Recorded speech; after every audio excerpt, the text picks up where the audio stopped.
Hey there, welcome to the deep dive. Glad you could join us. Settle in because we're about to take a serious look at something that's been shrouded in mystery for decades. The Roswell incident of 1947. Right. And this isn't just, history class. Our sources really show it's an event that fundamentally shaped how we think about the unknown, about government secrecy. And it's incredibly relevant to today's conversations about UAPs, isn't it? Absolutely. We've got this stack of material you sent over articles, research papers, witness accounts, all sorts of things. And our goal with this deep dive is to cut through the noise, really extract the core insights from these sources, uncover those surprising facts, maybe some twists. Yeah, and give you a clear picture of what these documents actually say happened. It's kind of your shortcut to being truly informed on this very complex story. Exactly. Think of us as your guides through this rabbit hole. We're going to go back to the strange environment of Roswell in 47, explore the moments of the crash itself. Examine the truly bizarre debris described in the sources. Touch on those highly disputed accounts of recovered bodies. A very sensitive part, yeah. Follow the military's incredibly swift and, systematic cover-up. Look at the decades of relentless effort to dig out the truth. And finally, understand why Roswell still matters so much right now, here in 2025. Let's dive in. Okay. So, the sources paint this picture of Roswell in 1947 as a kind of perfect storm. What made that time and place so uniquely primed for something extraordinary to happen and maybe potentially be covered up? It was a fascinating paradox, really. You had this atmosphere the sources describe as a blend of frontier romance and nuclear avant-garde. Frontier romance and nuclear avant-garde, what does that mean exactly? Well, outwardly, it was still a relatively quiet desert town. That's the frontier part. Yeah. But just over the horizon was the 509th Bomb Group, the nuclear part. And the 509th wasn't just any unit, right? The sources are clear on that. Oh, far from it. They were the world's first and only unit operational with atomic bombs, ready to fly them at a moment's notice. And that fact alone generated, an unprecedented level of secrecy, intense drills, just a pervasive sense of paranoia throughout the entire region. So the whole community was living under this immense pressure, knowing they held the keys to global conflict, sort of on edge all the time. Absolutely. The sources really highlight this constant adrenaline-pumping atmosphere. They note that, quote, every false alarm could be a world war. That's heavy. It is. And this environment essentially pre-programmed the military reflex. If something unusual happens, you immediately, almost instinctively destroy or conceal it. No questions asked, almost. And that fear wasn't just about external threats like the Soviets, but also internal ones, spies and such. Exactly. There were widespread fears of Soviet spies in the desert. The sources even mention reports circulating about figures referred to as men in black overalls. Really? Even back then? Apparently. This created an inherent filter of distrust applied to anything out of the ordinary. The sources actually call it an ideal breeding ground for a legendary cover-up. Okay, so you have this extreme military secrecy, the spy paranoia, and then into this mix comes the public's fascination with the sky. Right on cue. Kenneth Arnold's now famous sighting of flying discs had just happened, just captured national attention. That was just weeks before Roswell, wasn't it? Yes, very close timing. And that story spread like wildfire via telegraph and radio. The sources suggest the collective subconscious was, quote, now on reception for a strange aerial phenomena people were looking up. And adding to that ambiguous sky, the military themselves were putting unusual things up there, weren't they, secretly? Project Mogul, yep. This was a top-secret program using these large, high-altitude balloon arrays. But not for weather. Right. They were designed to detect potential Soviet atomic tests, listening for sound waves way up in the atmosphere. Exactly that. So you had these large, strange-looking objects floating around, totally secret, adding to the general confusion and, as the sources say, the cloud of speculation, expectation, and fear. So, secret nukes, spy fears, public saucer mania, and secret military balloons all converging in one isolated desert town. Precisely. It was this unique combination that made Roswell, according to these sources, the perfect incubator for any unusual event to just jump in and take hold in the public consciousness, especially if something truly strange actually fell from the sky. Which is what the sources strongly suggest happened on the night of July 2nd, 1947. What do they describe about the crash event itself? Well, over Capitan Peak that night, sources report a monumental thunderstorm. A really intense one. They evocatively call it a cosmic drumbeat. Cosmic drumbeat. Yeah, and they describe stroboscopic white ionization lights flashing across the sky, just wild electrical activity. And within that storm, Something else was seen. A bright meteor or fireball. A greller bolide, the German source says, is mentioned, followed by a sound described as a dull, multi-part crash, not just one bang. Was this just typical thunder, maybe echoing strangely? The accounts suggest not. Mac Brazel, the rancher who later found the debris, reported hearing 2 blows like artillery, followed by silence. Distinct sounds. Like artillery. Yeah. And the sources note this specific acoustic pattern, the boom-boom pause, is consistent with a projectile breaking the sound barrier, then exploding. That's not thunder. Fascinating. So the sound itself suggested something moving incredibly fast and then, fragmenting or exploding. What about other reactions? Anything unusual on the ground? Animal behavior was cited as a key indicator in several accounts. Sources describe sheep panicking, cattle roaring, chickens just flattening themselves on the ground. Instinctive fear. Right, and a dog howling minutes long before the thunder even began. The sources link this to a typical reaction to infrasound. Low-frequency sound we can't hear, but animals can feel. Exactly, suggesting the object emitted some kind of low-frequency sound wave ahead of its arrival as sort of pre-emission. And did any technology pick it up? Radar? Yes. The White Sands radar station, not too far away, reportedly registered a brief, unexplained echo that night. A blip that wasn't supposed to be there. So, okay, if you put together the visual accounts, the acoustic evidence, those strange animal reactions, and the radar data, what's the conclusion? The conclusion drawn in these sources, looking at all that, is that a high-speed object entered the upper atmosphere, the troposphere, and partially broke apart. Something came down. Okay, let's move to the discovery. The morning after this event, Mac Brazel rides out and finds the wreckage. What did he actually find on his ranch? On the morning of July 3rd, Brazel discovered this debris field, described as huge, as large as 2 football fields, scattered across his Foster ranch. But the materials, they weren't what you'd expect from, say, a plane crash or even one of those mogul balloons. What was so unusual about them? What did he describe? Well, first, he found these metallic scraps described as thin as cigarette paper, yet completely unterrible. Thin as cigarette paper, but unterrible. Yeah. Imagine trying to rip a piece of foil that just wouldn't tear, no matter how hard you pulled. In 1947, that alone is remarkable. And it gets stranger. It apparently had properties the sources describe as memory metal. Memory metal. When you crumpled it or bent it, even over 90 degrees, it would reportedly just spring back into perfect smoothness. No crease, no bend left. Whoa. And the sources explicitly point out that similar properties, like those found in nickel-titanium sheet memory alloys, nitinol, weren't officially invented until 1962. That's 15 years later. So this wasn't just strong material. It had intelligent properties, it seems, that were far beyond the known technology of the time. What about its actual composition? Did they ever analyze it? Later analyses mentioned in the sources, and we have to be cautious about provenance here, reportedly found deposits of relatively high amounts of gallium and germanium. Gallium and germanium, those are used in high-temperature semiconductors. Again, technology that really came into its own decades later.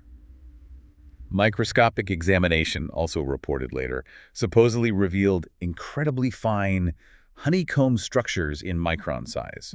Very complex structure at a tiny scale. Okay, so you have this impossible metal with advanced composition and structure, but the accounts also mention those bizarre sticks or beams. Ah, yes, the I-beams, some call them, described as lightweight, almost like balsa wood, but not wood.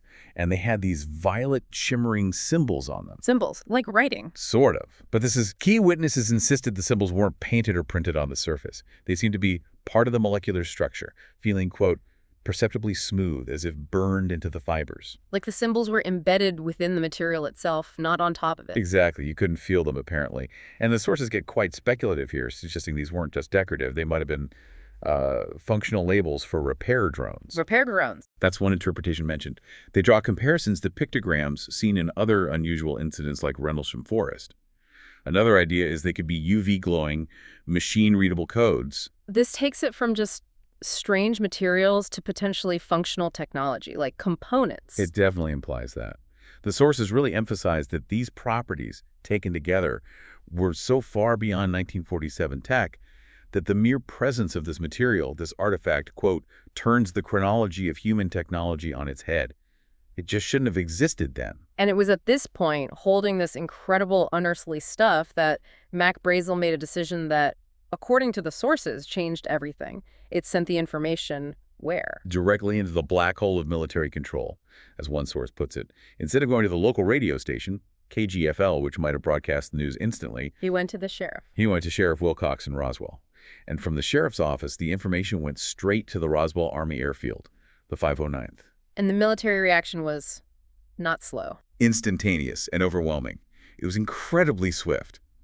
Brazel arrives at Wilcox's office with samples in, like a flour sack or something. Right. And very quickly, military vehicles are there, Major Jesse Marcel is involved, the debris is transferred. The sources mark this moment, this handover, as effectively the closing of the information window. This wasn't treated like a downed weather balloon from the very start, was it? The military's official reaction. Absolutely not. The sources detail a high-level alert being triggered at 2:17 a.m. Sergeant Wolf called Major Jesse Marcel, the base intelligence officer, about an unidentified wreck. An unidentified wreck, not a balloon. Correct. And it was immediately escalated as a high-grade security threat, not dismissed as some routine balloon triviality. And Major Marcel himself, one of the key figures initially involved, he prepared for something serious when he went out there. The sources make a point of highlighting his preparation. He apparently equipped himself with an M1 carbine rifle, a Geiger counter, and a lead container. A Geiger counter and a lead box. Exactly. This equipment, they point out, was entirely untypical for weather balloon remnants. It strongly signals he was expecting something potentially hazardous, maybe exotic matter, perhaps radioactive, perhaps a Soviet fission probe, something unknown and potentially dangerous. They didn't waste any time getting to the site itself, did they? No. A Jeep convoy was dispatched before sunrise on July 4th, the sources say, to secure the debris field and, crucially, ensure civilian eyes saw nothing more. Containment was immediate.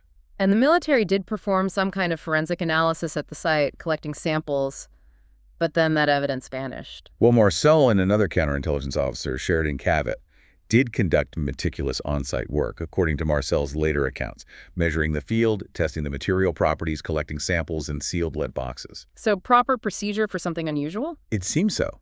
But the sources note that the Army Graflex photos reportedly taken at the scene by Marcel, they're missing, vanished from the official record. Missing photos. Okay, this leads us, inevitably, to what is perhaps the most sensitive, the most disputed part of the entire Roswell story. The accounts suggesting the recovery of non-terrestrial bodies. What do the sources we have say about this, acknowledging the controversy? Right, and it's crucial to emphasize these are accounts, often surfacing years later, and they remain highly controversial. But the sources do detail them. One often cited testimony comes from Sergeant Melvin Brown, given in a deathbed confession in 1986. A deathbed confession. What did he claim to have seen back in 47? He reported seeing a 3-axle refrigerated truck under heavy guard on the base, transporting 4, perhaps 5 humanoid bodies. He gave very specific descriptions. Like what? Things like overlong skulls, narrow chests, curved limbs. He described their appearance in detail. Black, glassy eye fields, large as billiard balls, ash-gray skin, almost silicon-like, free of hair or pores, 4 fingers on each hand, no visible sex organs. And a strange smell he described as like formalin and hot metal. That's incredibly specific. It is. And the sources mention that cognitive psychologists who later analyzed his account found strong indicators of trauma memory, suggesting it was rooted in a real, albeit deeply disturbing recollection, not just a fantasy or fabrication. Then there's also the account from the local undertaker, Glenn Dennis. His story is quite different, but also involves bodies, right? Yes. Dennis reported receiving these unusual calls from a nurse at the base hospital who sounded very nervous. She was asking for specific items. What kind of items? Several hermetically sealed children's coffins, about 3 feet long, and also a recipe, or rather, information on tissue preservation fluid for unknown pathogenicity. Children's coffins and fluid for unknown pathogens. That sounds incredibly unusual for a military base hospital. Highly unusual, yes. Dennis later claimed to have glimpsed metallic trays with strange pink-gray tissue or fragments in the back of an ambulance at the base. And he reported overhearing nurses whispering, "Sie sind kein Menschen." They are not people. And the military's later explanation for this involved dummies. Yes. Years later, the Air Force report suggested these might have been misidentified anthropomorphic dummies used in high-altitude tests. But the sources counter this, pointing out that such parachute test dummies weren't actually tested from aircraft until 1953, several years after the Roswell incident. The timing doesn't fit Dennis's 1947 account. And there was supposedly a makeshift lab set up on the base. Hangar 84. That's the story. Hangar 84, sometimes called Building 84, was reportedly converted into an improvised pathology lab almost overnight. Sources mention a sign posted that read, "Restricted AES Biolevel 4." Biolevel 4 in 1947. Exactly. The sources describe this designation as an anachronism for 1947, suggesting an extremely high level of biological or possibly nuclear containment importance, far beyond anything standard then. It implies something highly sensitive or hazardous. Doctors were reportedly seen wearing badges inscribed with MAGIC. MAGIC, the supposed code name. The name often linked to alleged high-level UFO-related projects in later research, yes. And security measures like iodine bed filters were mentioned, suggesting significant chemical or radiation risks were being managed. Were there any specific descriptions of internal anatomy from these alleged sources? Again, these are controversial and emerged much later, attributed to anonymous Army doctors reportedly interviewed in 2001. But they describe anatomical features claimed to be completely alien to human knowledge in 1947. Such as? Things like central heart chambers, symmetrical lung sacs, a sternum made of a Keenan-like material, Oh. only 5 pairs of ribs instead of 12, and interestingly, no liver, but multiple net-like filter organ instead. That's bizarrely specific anatomical detail. Highly specific, yes. Yeah. And if accurate, describes a fundamentally non-human biology, according to the sources presenting these accounts. The sources even briefly touch on later very controversial items like the alien autopsy film and a more recent claim from a whistleblower. They do. They mention the disputed 1995 Santilli alien autopsy film, which most researchers now consider a hoax, though parts remain debated. And they note a more recent 2019 report from someone described as a biomedical whistleblower. This individual claimed to have analyzed material from a vial supposedly linked to Roswell. And found what? Claimed it contained unusual base triplet patterns not mapped by any terrestrial codon table. Essentially, genetic sequences unlike anything known on Earth. Publication of these findings was reportedly blocked due to dual-use concern. Meaning it could have military or other sensitive applications? Potentially, yes. That's the implication. Again, highly controversial claims, but they are part of the narrative landscape the sources cover. Okay, so you have the crash, the impossible debris, these deeply shocking, though disputed accounts of strange bodies, and the military has already seized everything. Then comes the crucial moment, the official announcement and the incredibly swift reversal. The cover-up begins. This is where the narrative takes a really sharp turn, because the initial reflex from the base itself, from Roswell Army Airfield, was surprisingly transparent. Or maybe naive. How so? LT Walter Halt, the base public information officer, acting on orders from the base commander Colonel Blanchard, issued a press release. And it explicitly announced the capture of a flying disc. The military base itself put out a statement confirming a flying disc. That's huge. It was monumental. The sources call this a seismic media Big Bang. They frame it as the uncensored reflex of the base before higher commands filter the information. The raw initial assessment. And this period when the flying disc story was official didn't last long. Just a few hours. Roughly from 11:30 a.m. to maybe 3:30 p.m. on July 8th. This is referred to in the sources as the 4-hour window. Some call it the purest serum of truth we ever got the moment the phrase fly-eyeing disc electrified the public before the lid came down. But that window slammed shut very, very quickly. Incredibly quickly.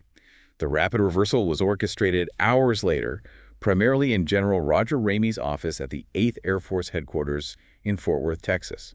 And Ramey's office wasn't just any office. No, the sources describe it almost like a holy of holies, a sanctum where atomic warhead plans lie on leather chairs, emphasizing this was a high-level, top-security environment where critical decisions were made. And the transformation from interstellar find, or at least flying disc, to meteorological garbage happened? How fast? In less than 40 minutes, according to some source analyses of the timeline in Ramey's office, the story changed completely. They argue this extreme speed and the level of command involved, a general stepping in, suggests intervention from a command hierarchy beyond the Army and Air Force. Implying. Potentially a pre-stage MJ-12 type organization, referring to those alleged secret UFO management groups that supposedly formed later. Someone above Ramey pulled the strings, the sources suggest. And the famous photo used to sell the news story, the one with Marcel and the debris.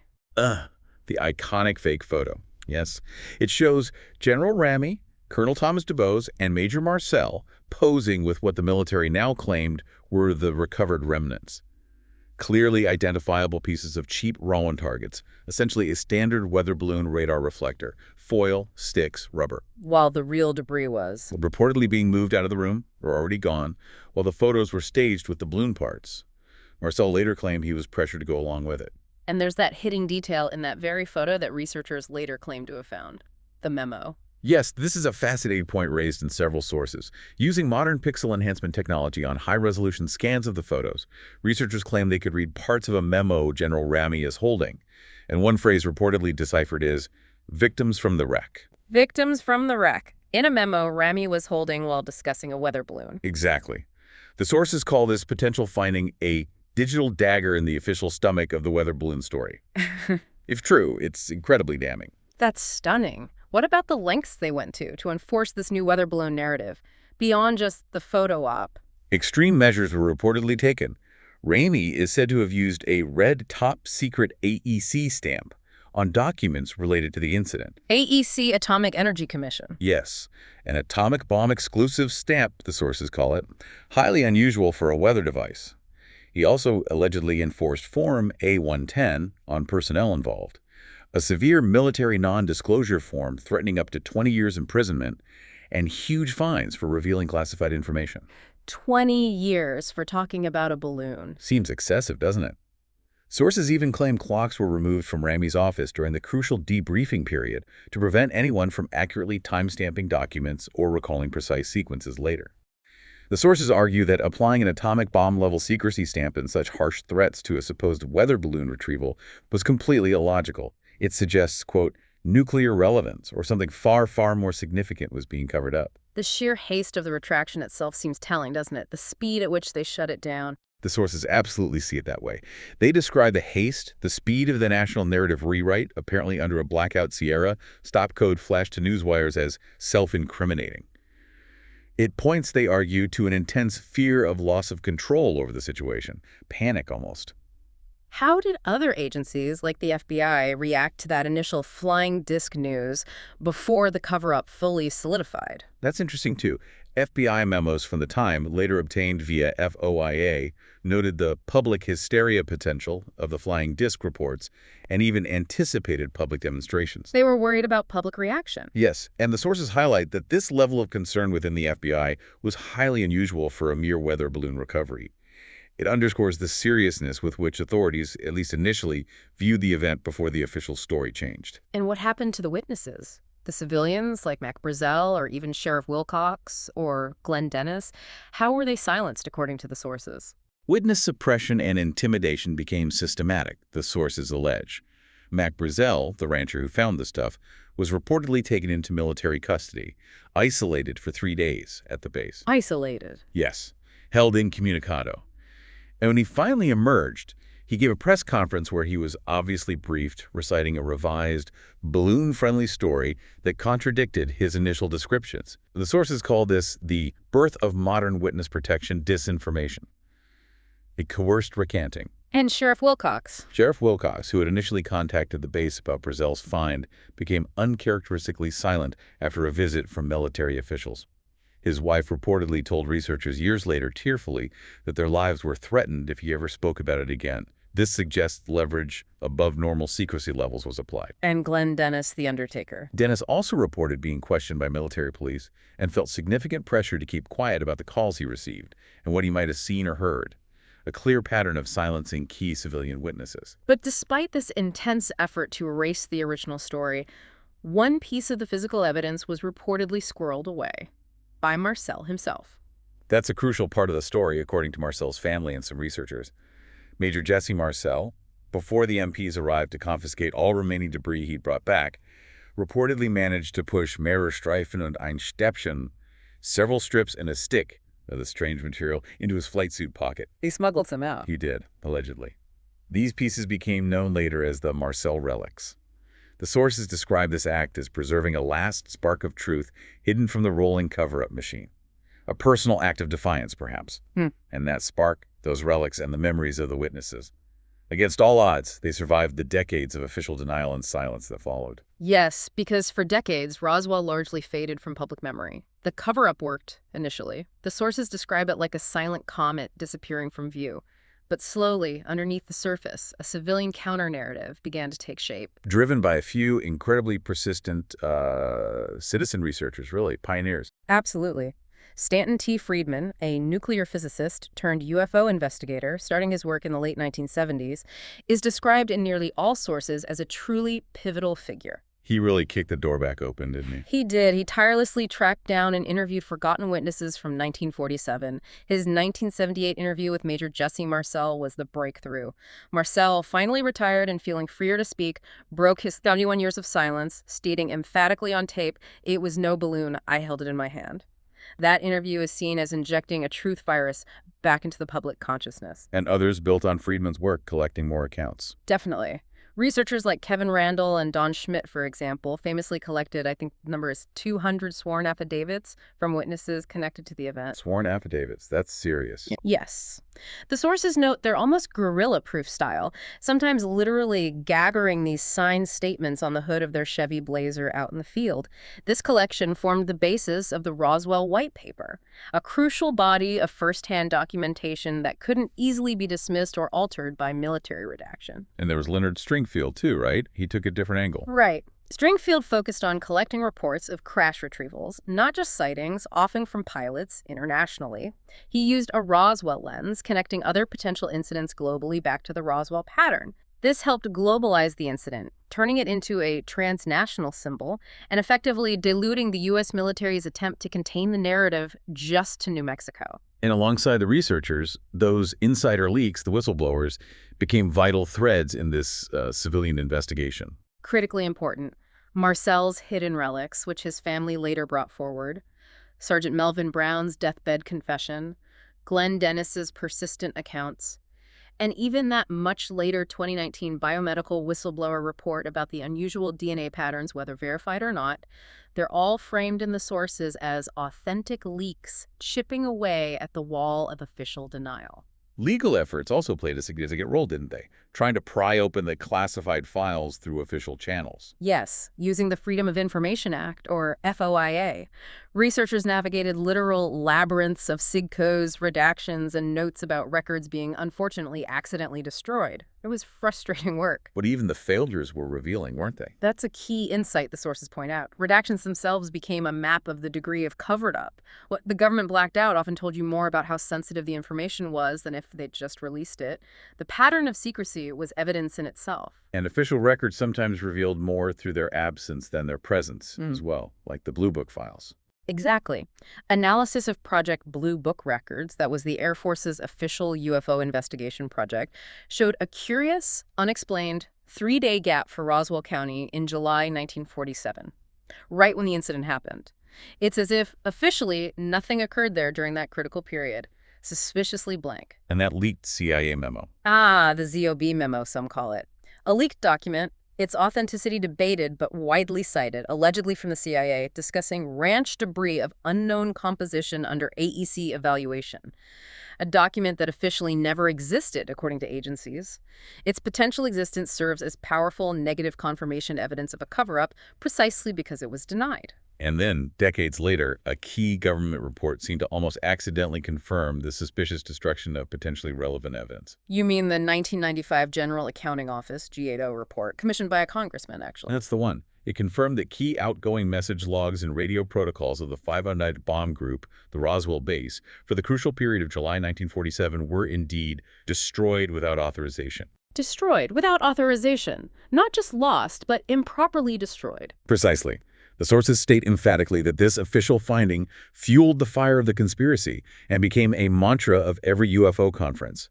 It solidified Roswell's status, from legend to state secret, in the public mind.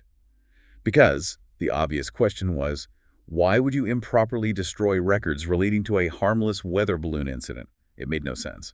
All of this history, the incidents, the cover-up, the decades of digging, it brings us right up to today. Why is Roswell still such a hot topic, such a reference point, especially now in 2025? Well, the sources argue very strongly that Roswell is not a closed chapter, but a dynamic reference point. It's not just history. It continues to directly impact current discussions about UAP unidentified anomalous phenomena and the whole push for government transparency on the issue. Especially since Washington, the Pentagon, Congress, they've started officially acknowledging UAP videos and incidents are real in the last few years. Precisely. That disclosure tipping point we've seen since roughly 2017 with the New York Times articles. The confirmations from the Pentagon and DoD about Navy pilot encounters has actually helped rehabilitate terms like flying saucer Yeah. in serious discussion.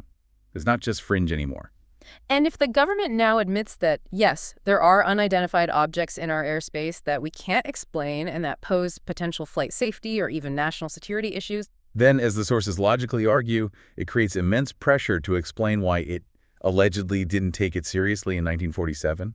Right. Why dismiss such a dramatic event like Roswell as just a balloon back then if similar things are a concern now? Right. It highlights what the sources call a 78-year knowledge gap. A gap they believe was deliberately created by that initial cover-up. Roswell essentially becomes an open litmus test for the credibility of today's official UAP statements. If they weren't straight then, why trust them now? The technological context has also shifted, hasn't it? Making the original debris descriptions perhaps seem less impossible now. Absolutely. Our modern understanding of things like shape memory alloys, which we discussed, and especially metamaterials, materials engineered at a microscopic level to have specific, often bizarre properties like bending light or absorbing radar. Stuff that sounds like science fiction but is now real science. Exactly. This knowledge retroactively makes the descriptions of the Roswell debris properties unterrible foil, memory metal, maybe even those strange symbols seem less like fantasy and more like what you might expect from incredibly advanced technology, like plausible reverse engineering building blocks. And just the information environment itself is completely different today than it was in 1947. Secrecy is harder. Totally different world. The age of digital information, ubiquitous smartphone cameras, crowdsourced data analysis, online databases. It makes the traditional secure and deny strategies used effectively in 1947 far less viable now. Every modern UAP sighting gets documented and shared instantly. Right. And potentially compared online, analyzed by citizen scientists, and inevitably people point back to the original questionable handling of the Roswell event. The past shadows the present. And finally, Roswell's sheer cultural presence just keeps it relevant, doesn't it? It's a phenomenon in itself. Undeniably. It's become a global brand logo for UFOs and government secrecy. Its enduring fascination in books, movies, TV shows ensures significant public interest. And that public interest inevitably influences political rhetoric and even budget debates around UAPs in Congress. If Congress is funding task forces like AARO to study UAPs, they simply can't avoid confronting the questions raised by Roswell, the mother of all modern UAP cases. It's the elephant in the room. So the incident from nearly 80 years ago is still very much shaping the conversation, the questions, the skepticism today. And based on this deep dive into the sources we've explored, the core event, what really happened in 1947 in Roswell, remains not conclusively clarified. Records are still withheld, heavily redacted, or claimed destroyed. The central tension is still there, isn't it? The undeniable strangeness of the crash and the debris described in these accounts, coupled with those highly controversial but detailed accounts of potentially non-human bodies, all set against the undeniable intensity and systematic nature of the military's cover-up. A cover-up constantly challenged by those decades of persistent disclosure efforts by researchers, witnesses, and maybe even insiders. That tension remains completely unresolved in the official record. And that leaves us and you with a pretty powerful question drawn directly from reflecting on these sources. If the very first major, widely reported event involving what appeared to be unidentified phenomena wasn't handled transparently, as these sources strongly suggest it wasn't, how much trust, really, should we place in official statements about UAP today? It's worth considering how the legacy of secrecy surrounding Roswell, that original sin of non-disclosure perhaps, might continue to shape our understanding, or maybe our misunderstanding, of whatever is truly unknown in our skies.